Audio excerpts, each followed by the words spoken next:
Hey, Michael Thompson here. I feel a little self-conscious saying that because so many of you know me. I'm sending this out to friends. This is not something I'm trying to broadcast, to the world or that kind of thing, like a sales pitch or some kind of a commercial or something like that. But I wanted to use a video to share efficiently with a lot of my friends because I got something really exciting going on, and I want you to know about it because you may want to participate. I hope you do because it's going to be really something. It's about the 1916 Easter Uprising, and a lot of you know what that is. A lot of you know about the history of it, and maybe even some things that I don't know, but I've been studying it, I've been looking at it, and I've been thinking about it, and I want to do something really special this spring to commemorate the 100th anniversary of it. We Irish, we have a long-term memory. We don't think of things as yesterday or last week as being the short-term things. 100 years ago is a fairly recent event in Irish history. For instance, 2 years ago, we were commemorating the 1000th anniversary of the Battle of Clontarf, the only time in Irish history that we were ever truly united, all the clans, all the tribes together under one great high king with Brian Boru. And of course, that fell apart after his death, and it never happened again. The Irish tried to make it happen, but we're just as willing to fight among ourselves as we are to resist invaders. And that's what's given us a lot of the problems in our history over the years. For instance, and this is really close, it makes an impact on the 16 Rising. In 1166, there was a fellow called Dermot McMurrough, and he got in an argument with the High King of Ireland. Wasn't recognized as the High King by everybody, but a lot of people followed him, and Dermot did to some extent. Dermot was King of Leinster at the time. He got into some big tiffs with the High King, and the High King exiled him, kicked him out of Ireland. Well, what did Dermot do? Try to gather his forces and come back? No, he went running to the English. He went running to the English king, and the king sent him to Strongbow. The cider's named after him, different guy, but he was a long time ago. And Dermot asked Strongbow for help. And Strongbow came over to Ireland to help Dermot. Well, of course, then the other tribes and the High King got into some arguments with Strongbow, and they started fighting.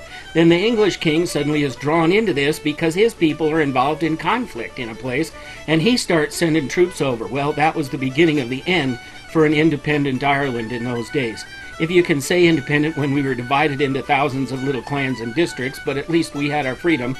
And that never happened again. The English took over Ireland and ruled us for hundreds of years after that. 1916 was one of those times when we tried to overthrow that English rule.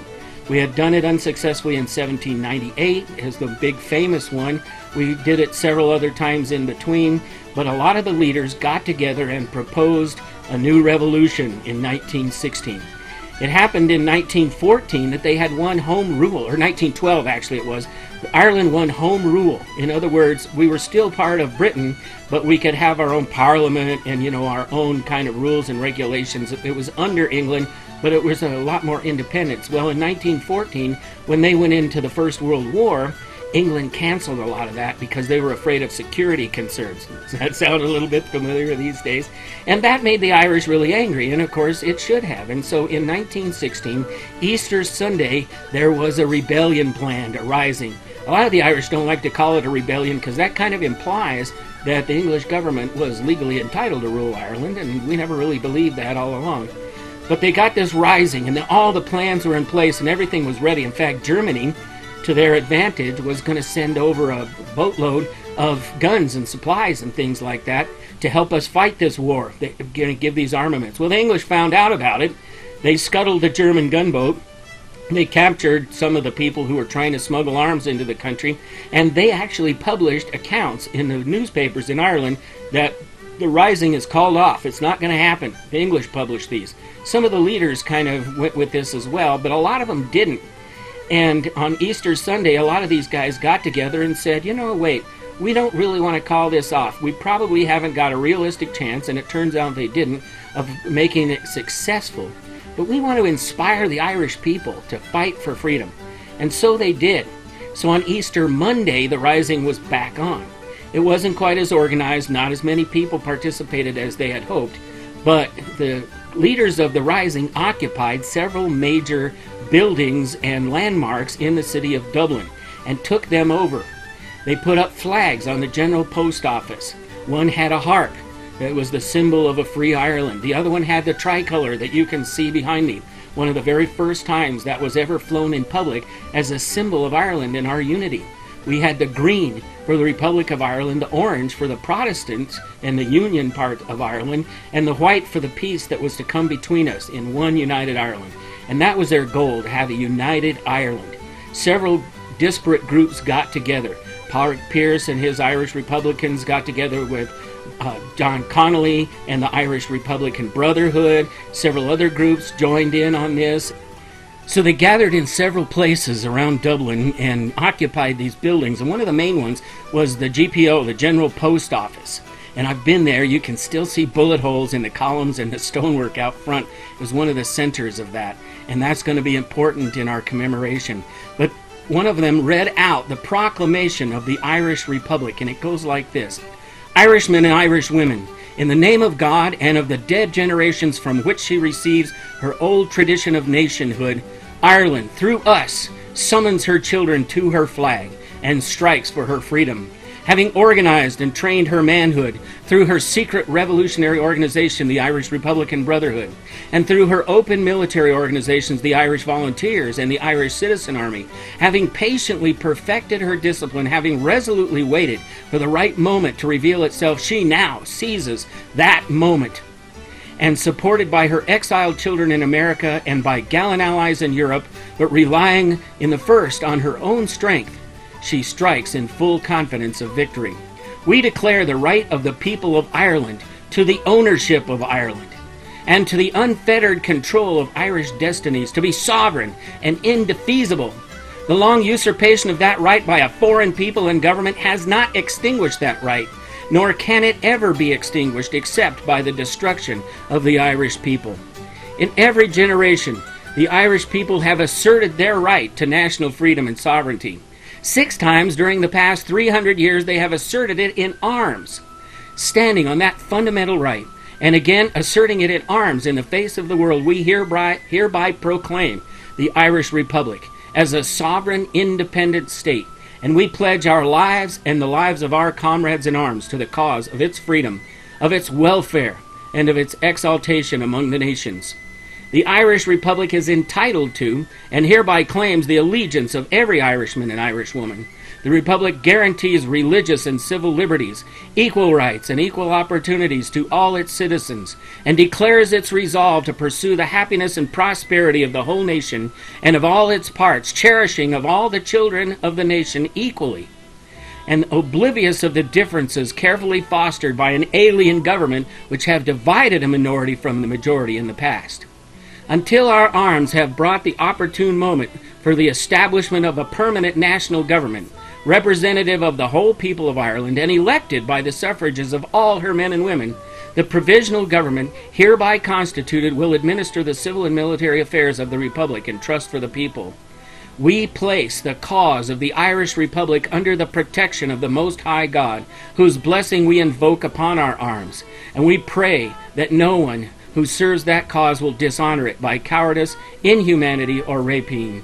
In this supreme hour, the Irish nation must, by its valor and discipline, and by the readiness of its children to sacrifice themselves for the common good, prove itself worthy of the august destiny to which it is called. Signed on behalf of the provisional government, it said, by Thomas J. Clark, Sean McDiarmid, Thomas MacDonagh, Pádraig H. Pearse, Eamon Ceannt, James Connolly, and Joseph Plunkett. Plunkett will come up again in a minute. I'll tell you about him. It's a fascinating story. But doesn't that just stir you? Doesn't that arise in you some of the same emotions of our own Declaration of Independence that we as Americans signed? The Irish in those days were partly inspired by us and by American freedoms to do this kind of a thing. And it's just an amazing thing. And that's why I want to commemorate it. This is important. This is something that, we get a chance to live in the time when it's 100th anniversary, to go to those places, to read those words, to think those thoughts, to remember these people.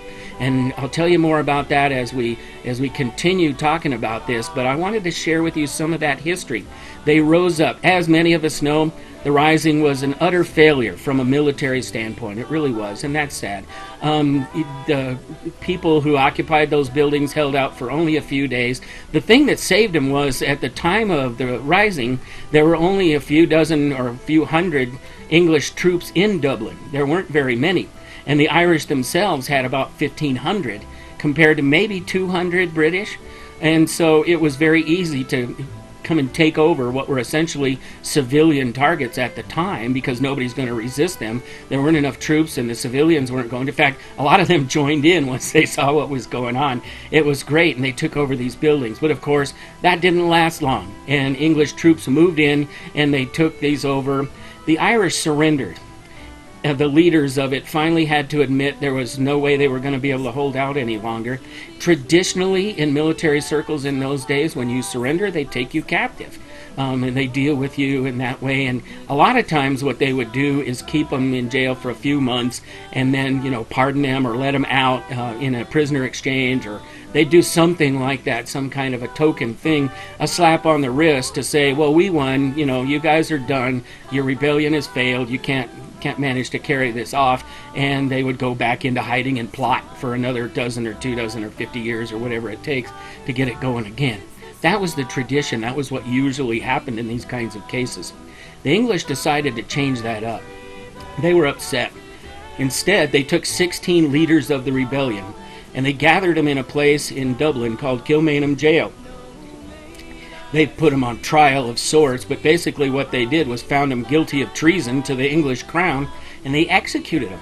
16 of them were killed outright just for being the leaders of this rebellion. Well, as I said, that wasn't the tradition. It did happen from time to time. If you know anything about the history of Texas, you remember that the same thing happened in a place called Goliad. The Texans surrendered, and Santa Anna ordered them executed. Well, guess what the Texans did? Same thing the Irish did in 1916. They got really, really angry about this whole deal. And what had started out as a fizzled uprising turned into a guerrilla war that carried on for several more years until finally a treaty was signed between England and Ireland granting independence to the Republic of Ireland. Now, there were some provisions about that are still controversial to this day, and I'll tell you about them a little more later on. But right now, I want you to remember those people, what they stood for, how angry they got, and how badly they'd been treated. A foreign government, an alien entity, had come in and was telling them what to do, and they didn't like that. And then this entity treated them in such a dishonorable manner as to execute their leaders just for standing up for what they believed was right. Well, what do you do with a pissed off Irishman? You put him to work, and they fought and they fought. Michael Collins was one of the big heroes of that, and he was the one who was sent to London to negotiate the treaty with England at the end of the guerrilla action. That'll all come later. We'll talk about it. But I want to tell you something about one of the leaders of the Rising. His name was Joseph Mary Plunkett. He was one of those 16 that was executed. He was held in Kilmainham Jail before his execution. He had left his sick bed. He was sick in bed, and he got up and went to join in the Rising when called upon by Pierce to do so. Pierce was one of the leaders. He was also executed. He was engaged to be married at the time. He was engaged to a woman named Grace, and they were so in love and they were going to be married, and it got interrupted by the Rising. Well, he asked for and got permission to marry his Grace before they executed him, and he went to his eternity as her husband, and she was left a widow just a few days later.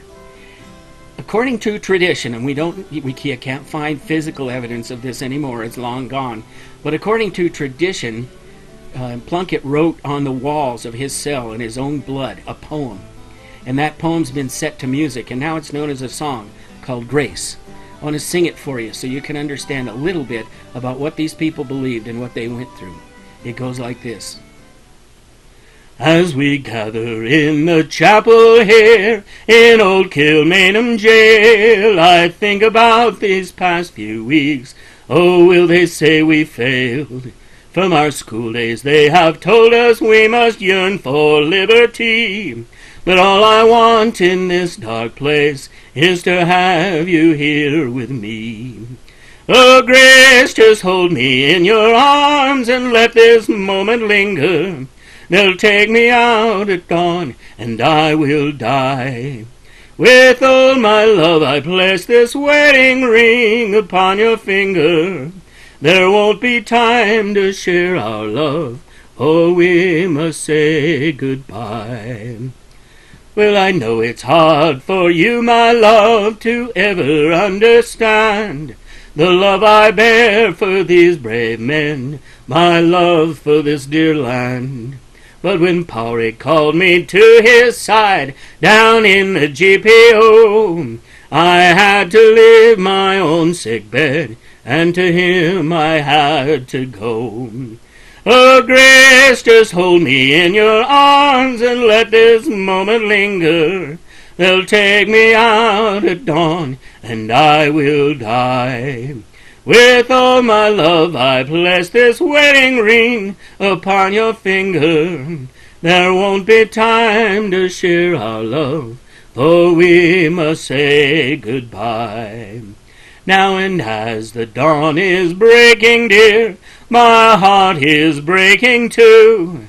On this May morn as I walk out, my thoughts will be of you. And I'll write some words upon the wall, so everyone will know I love so much that I could see was blood upon the rose. Oh, Grace, just hold me in your arms and let this moment linger. They'll take me out at dawn, and I will die. With all my love I place this wedding ring upon your finger. There won't be time to share our love, so we must say goodbye. Well, there won't be time to share our love, for we must say goodbye. And those were the words spoken by Joseph Mary Plunkett, perhaps written on the wall in his blood. We can't prove that, but it's a good story, and you know we Irish never let the truth get in the way of a good story. The most of that is definitely true. It's a part of our history. It's a part of our pride. Him expressing his emotions, his love for his wife, but the fact that his love for his country was even greater. It overwhelmed him. It made him go and stand at the side of Pádraig Pearse in the GPO to withstand the English occupation, to say this is wrong and we will stand up for it. It was those things that inspired the war that continued for years afterwards, until finally, at the end of 1921, a treaty was signed granting a new Republic of Ireland. It wasn't a republic yet in those days, didn't become that until 1937. It was called the Irish Free State. Free State, I like that. It was a good name, and that was a good heritage for us to have. I got another video coming in a couple of days. I'll tell you some more about this, and I'll share with you the exciting thing about what I'm planning to do to commemorate this, and I hope you'll want to get involved, so stay tuned for that. Meanwhile, leave comments, will you? Give me some input. Tell me what's going on in your life. Tell me what you know about this, what you'd like to see involved in a commemoration of this sort. I've been so grateful for those of you who've already given me some input. You know, I put out a survey about if we were going to do this, what would you recommend for us to include in it? And I've got some excellent suggestions. That's the kind of thing I want. You want this to be something that you're as excited about as I am? Give me that input. Give me those comments. There will be comments on the video below. You'll be able to do that, and I hope you will. I hope you'll participate in this that way. Thank you so much for listening. Keep an eye out. Another video coming up in a couple of days.